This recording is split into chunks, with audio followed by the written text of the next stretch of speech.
Si l'on veut explorer la nature mystique de notre existence, alors développer l'Akash est un aspect très vital et nécessaire.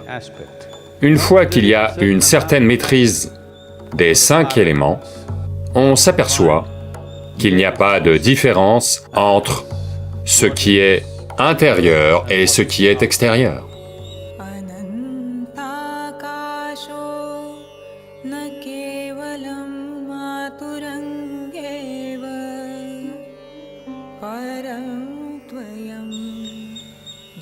Les 5 éléments que nous voyons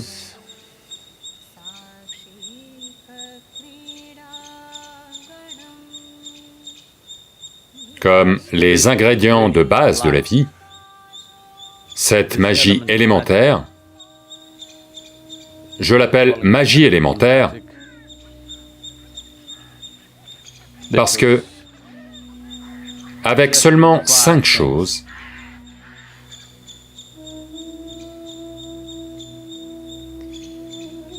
pas 5 millions, juste 5 choses. Avec 5 choses, énormément a été fait. Avec 5 choses, ce qui se présente comme le cosmos, ce qui se présente comme la vie, ce qui se présente comme tout ce qu'on peut voir, entendre, sentir, goûter et toucher,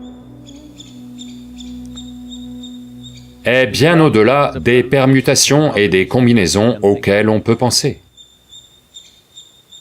Si quelque chose va au-delà des permutations et des combinaisons, alors ce n'est plus mathématique, c'est magique. Donc, cette magie des éléments, la maîtrise de cette magie des éléments est la dimension la plus fondamentale du yoga. Essentiellement, quand les gens veulent être physiquement robustes,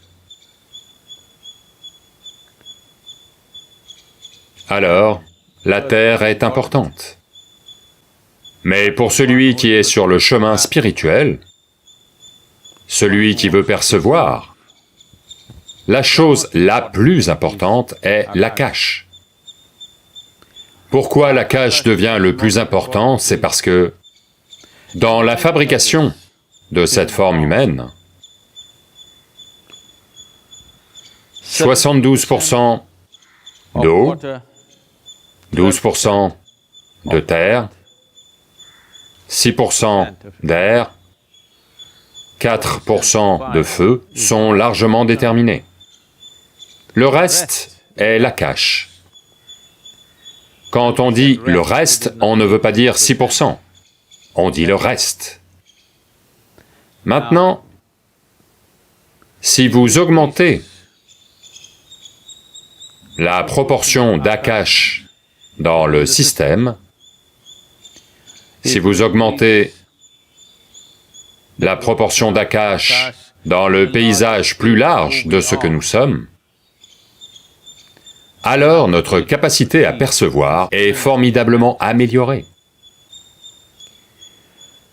Si cette proportion reste faible, ou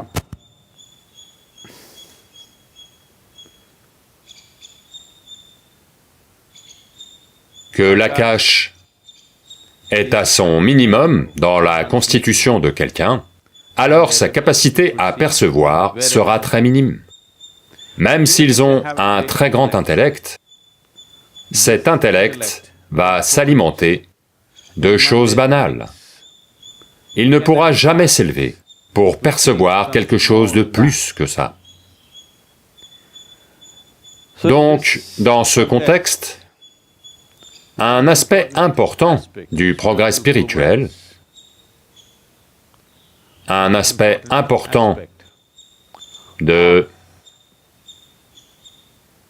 Vigyan ou Vishesh Gyan, si l'on veut percevoir au-delà des 5 sens, si l'on veut percevoir ce qui n'est pas de nature physique, si l'on veut étendre son antenne à des dimensions plus vastes de la vie, si l'on veut explorer la nature mystique de notre existence, alors augmenter l'Akash est un aspect très vital et nécessaire. L'Akash est une dimension illimitée. Quand la teneur en Akash est accrue, alors l'absence de frontières devient la nature de l'être. Si ce n'est l'absence de frontières, au moins une frontière que vous ne pouvez pas voir et ressentir. Cela donne à l'individu un très grand sentiment de liberté, un très grand sentiment de ne pas être enchaîné à quoi que ce soit. Cette absence de servitude en soi-même est un espace essentiel dont on a besoin si l'on veut avoir une certaine maîtrise de ces 5 éléments. Cela vaut pour le système humain aussi. Pour maintenir ce système en bon état, pour maintenir ce système dans un mode efficient et efficace, mais ne pas être identifié à lui, est un pas très important, ou le pas très important, que l'on doit faire si l'on veut avoir la maîtrise des éléments. Une fois qu'il y a une certaine maîtrise des 5 éléments, on s'aperçoit qu'il n'y a pas de distinction entre ce qui est intérieur et ce qui est extérieur. Parce que les éléments ne respectent pas vos frontières. Pour le dire le plus simplement possible, tandis que vous êtes assis ici, vous respirez, l'air ne respecte pas vos frontières, il entre et sort constamment. Cela n'est pas que l'air, cela a lieu avec tout. La nourriture que vous mangez, et toutes les substances dont on se soulage, et tout le reste, sont en transaction constante, où les éléments ne respectent pas les frontières de votre corps. Les frontières de votre corps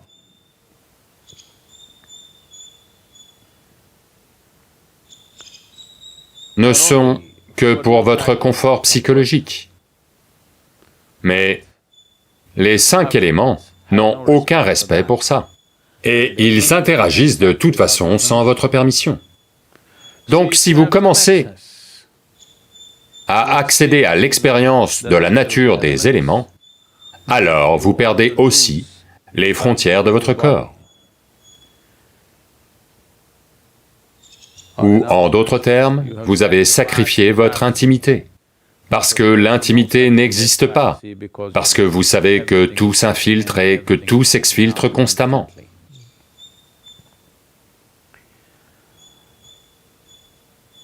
Quand on veut en acquérir la maîtrise, l'une des choses qui est souvent faite, c'est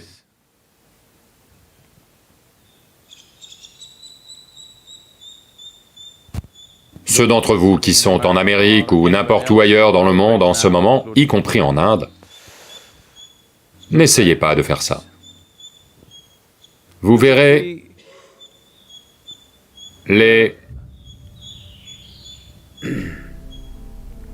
dans les mouvements spirituels du passé, que vous preniez les yogis, comme les Nagas,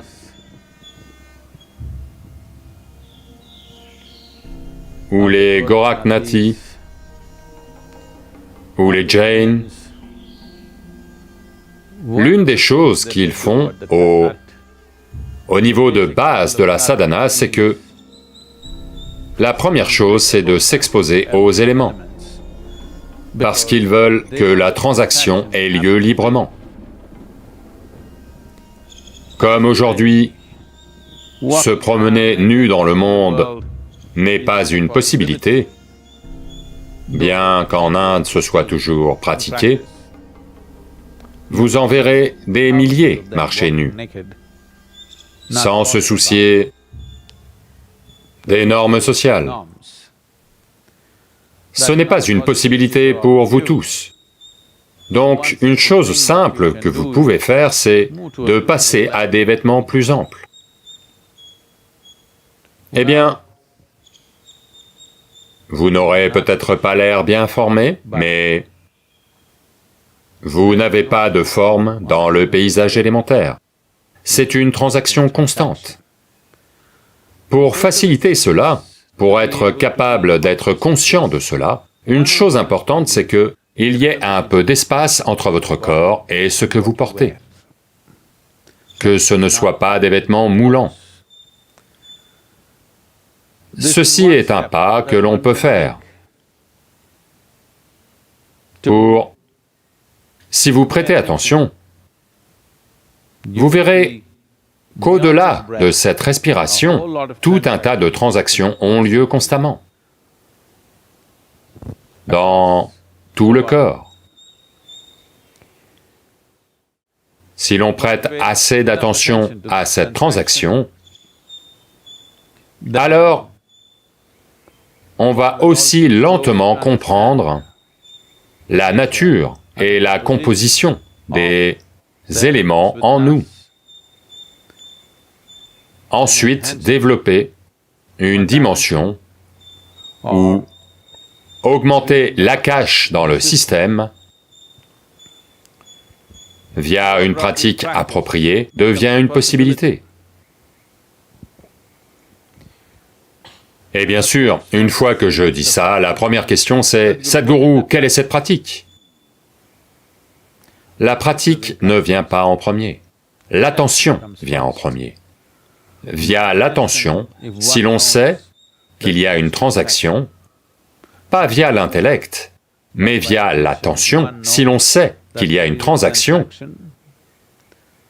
alors, ajuster la transaction en notre faveur est quelque chose qu'on peut faire. La première chose est de prendre en charge les transactions les plus évidentes. Les transactions les plus évidentes sont la respiration, la nourriture, la consommation d'eau, et la température du corps, et la température extérieure. Ce sont les transactions les plus évidentes. Prêtez juste un peu plus d'attention à ces transactions évidentes. Ça me stupéfait toujours de voir que la respiration, qui est une transaction extrêmement évidente, et qui n'a pas lieu discrètement, elle fait bouger tout le corps. Mais la plupart des gens ne la remarquent absolument jamais.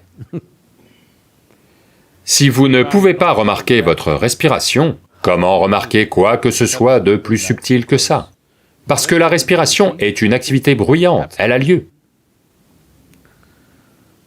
Si vous prêtez attention à ces choses, la façon dont vous mangez, la façon dont vous buvez, la façon dont vous respirez, la façon dont vous touchez, tout ce que vous touchez, vous verrez que l'expérience de la vie va s'élever à un tout autre niveau. Ces choses simples, la plupart des êtres humains ne les font pas.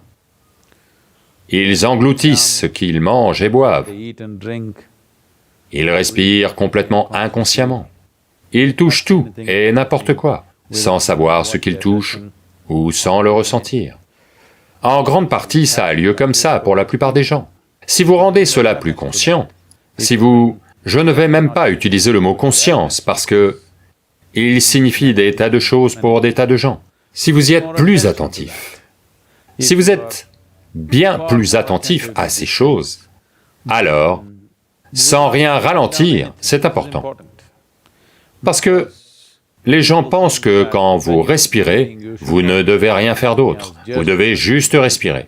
Quand vous mangez, vous devez juste manger, quand vous buvez, vous devez juste boire. Non. c'est la beauté d'être humain, que nous avons la capacité cérébrale de mener une activité complexe en nous-mêmes et de quand même être capable de prêter attention. C'est comme quand vous conduisez et que vous pouvez quand même discuter avec quelqu'un. Donc, deux niveaux d'attention ont lieu, juste comme ça. Vous pouvez faire tout ce que vous faites, mais prêtez attention à la respiration.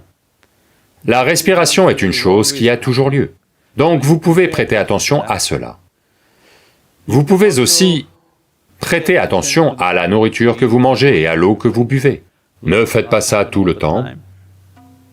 Donc la possibilité de connaître des dimensions de l'au-delà, la possibilité de plonger dans la nature mystique de l'existence, est très enracinée dans la composition élémentaire de ce que nous sommes. Amener une transformation dans ce domaine